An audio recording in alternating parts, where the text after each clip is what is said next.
తిరుపతి జనసేన నేత కిరణ్ రాయల్ పై వేటు పడింది. ఆయనపై ఓ మహిళ తీవ్ర ఆరోపణలు చేయడంతో పవన్ కళ్యాణ్ చర్యలు తీసుకున్నారు. విచారణ జరిపి నిజానిజాలు తేలే వరకు పార్టీ కార్యక్రమాలకు దూరంగా ఉండాలని కిరణ్ రాయల్ ను ఆదేశించారు. అంతేకాదు ఆరోపణలపై నిగ్గు తేల్చాల్సిందిగా కమిటీని ఆదేశించారు పవన్ కళ్యాణ్.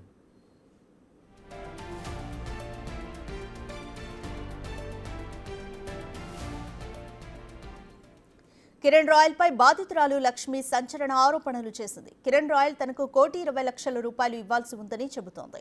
తనకు న్యాయం చేయాలంటూ వేడుకుంది. ఇదే ఇష్యూపై ఎస్వీ యూనివర్సిటీ పోలీస్ స్టేషన్లో జనసేన తిరుపతి ఇన్ఛార్జ్ కిరణ్ రాయల్ పై బాధితురాలు లక్ష్మి ఫిర్యాదు చేసింది.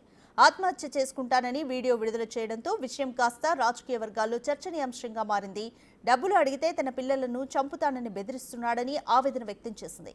కిరణ్ రాయల్ వల్లే ఆత్మహత్య చేసుకుంటున్నానని, తాను చనిపోయిన తర్వాతైనా డబ్బులు తన పిల్లలకు చెందాలని కోరింది.